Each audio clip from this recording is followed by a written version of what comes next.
नमस्कार, आप देख रहे हैं एटीएन लाइव और मैं हूं चंदन। बिहार में सीट शेयरिंग को लेकर मोटे तौर पर सहमति बन चुकी है।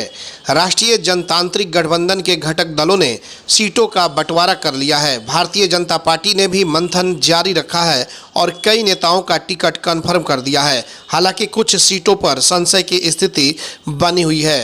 बिहार बीजेपी ने कई नामों का फाइनल किया हुआ है, जिसमें भारतीय जनता पार्टी ने मिशन 24 को साधने के लिए एक्शन प्लान तैयार कर लिया है। बिहार की 40 सीट पर जीत हासिल करने के लिए बीजेपी की ओर से कई उम्मीदवारों का नाम फाइनल कर दिया गया है।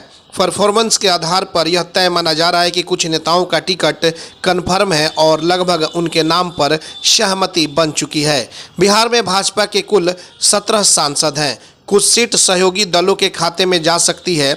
ऐसे में कुछ भाजपा नेता बेटिकट हो सकते हैं। इन सबके बीच कुछ ऐसे लोकसभा सीट भी हैं जिस पर पार्टी ने उम्मीदवारों का चयन कर लिया है। हम आपको उसके बारे में पूरी जानकारी दे रहे हैं। पूरी इस एटीएन लाइव के रिपोर्ट को देखिए और हम आपसे गुजारिश करेंगे कि एटीएन लाइव बिहार के फेसबुक चैनल को ज़्यादा से ज़्यादा फॉलो कीजिए, ज़्यादा से ज़्यादा शेयर कीजिए और यूट्यूब चैनल पर एटीएन लाइव को ज़्यादा से ज़्यादा सब्सक्राइब कीजिए, ताकि तमाम चुनाव से जुड़ी जो खबरें हैं वो आप तक हम पहुंचाने का काम करते रहें।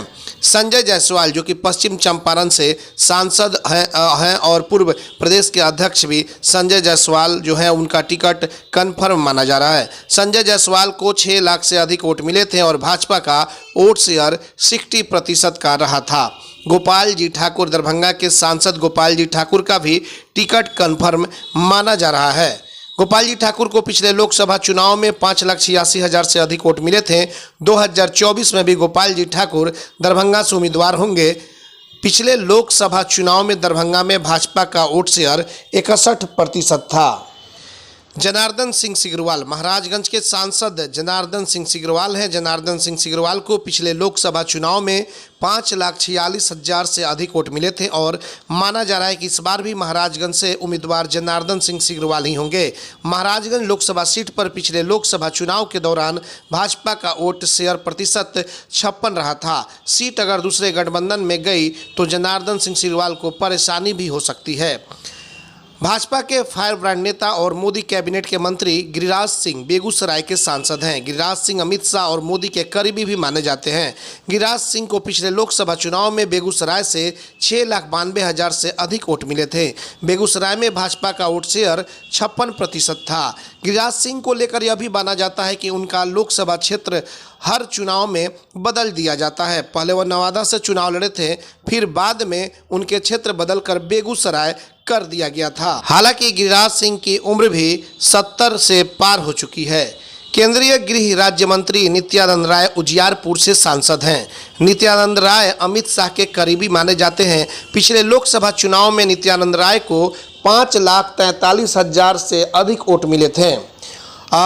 बताते चले कि उजियारपुर में भाजपा का वोट शेयर 56% था। इस बार भी नित्यानंद राय को ही टिकट मिलना तय माना जा रहा है। आरा से राजकुमार सिंह यानी कि आरके सिंह सांसद हैं और मोदी कैबिनेट में मंत्री भी हैं। राजकुमार सिंह 2 बार चुनाव जीत चुके हैं और तीसरी बार भी भाजपा राजकुमार सिंह पर दांव लगाने की तैयारी में है। पिछले लोकसभा चुनाव में राजकुमार सिंह को 5,66,000 वोट हासिल हुए थे। आरा में भाजपा का वोट शेयर 52% रहा था। यहाँ पर पवन सिंह की भी चर्चा हो रही थी, जो सिंगर है, लेकिन अब आरके सिंह को ही टिकट मिलना वहां तय माना जा रहा है। औरंगाबाद के सांसद सुशील कुमार सिंह का भी टिकट कन्फर्म माना जा रहा है। सुशील कुमार सिंह को पिछले लोकसभा चुनाव में 4,31,000 वोट हासिल हुए थे। औरंगाबाद में पिछले लोकसभा चुनाव में भाजपा का वोट शेयर 46% था। पाटलिपुत्र लोकसभा सीट पर रामकृपाल यादव को टिकट मिलना तय माना जा रहा है। रामकृपाल यादव को पिछले लोकसभा चुनाव में 5 लाख से अधिक वोट हासिल हुए थे। पाटलिपुत्र में भाजपा का वोट शेयर जो था वो 47% था। इस बार भी रामकृपाल यादव का टिकट बिल्कुल कन्फर्म माना जा रहा है। अररिया से प्रदीप सिंह सांसद हैं। पिछले लोकसभा चुनाव में प्रदीप सिंह को 6,18,000 से अधिक वोट हासिल हुए थे। अररिया में भाजपा का वोट शेयर 53% था। अति पिछड़ा समुदाय होने के चलते इस बार भी प्रदीप सिंह का टिकट कन्फर्म माना जा रहा है। सारण लोकसभा सीट पर राजीव प्रताप रूडी सांसद हैं। मोदी के कैबिनेट में मंत्री भी रह चुके हैं। पिछले लोकसभा चुनाव में राजीव प्रताप रूडी को 4,99,000 से अधिक वोट हासिल हुए थे। भाजपा का वोट शेयर 53% था। माना जा रहा है कि इस बार भी राजीव प्रताप रूडी पर ही बीजेपी दांव खेलेगी। वो नाम थे जिनका टिकट मिलना तय माना जा रहा है। चूंकि बिहार में बीजेपी के 17 सांसद हैं, ऐसे में 7 ऐसे भी सांसद हैं जिनका टिकट मिलना मुश्किल माना जा रहा है। तो आइए हम आपको बताते हैं वो कौन से सांसद हैं जिन पर तलवार लटक रही है। अश्विनी चौबे, रविशंकर प्रसाद, राधा मोहन पर तलवार लटक चुकी है। सूत्रों के मुताबिक आपको बताते चले कि मुजफ्फरपुर, सासाराम, बक्सर, पटना साहिब, मधुबनी, शिवहर और मोतिहारी लोकसभा सीट को लेकर संशय की स्थिति बनी हुई है। वहीं मुजफ्फरपुर से अजय निषाद, सासाराम से छेदी पासवान, बक्सर से केंद्रीय मंत्री अश्विनी चौबे, पटना साहिब से रविशंकर प्रसाद, मधुबनी से अशोक यादव, शिवहर से रमा देवी और मोतिहारी से राधा मोहन सिंह सांसद हैं। कहा जा रहा है कि इन सांसदों का बीजेपी इस बार 2024 के चुनाव में पत्ता काट सकती है। यह हमारी रिपोर्ट आपको कैसी लगी आप लोग कमेंट बॉक्स में भी बताएं और ज़्यादा से ज़्यादा एटीएन लाइव बिहार के फेसबुक पेज पे जाएं, फॉलो करें, ज़्यादा से ज़्यादा शेयर करें और एटीएन लाइव के यूट्यूब चैनल पर जाकर के ज़्यादा से ज़्यादा सब्सक्राइब करें। Bureau report ATN live.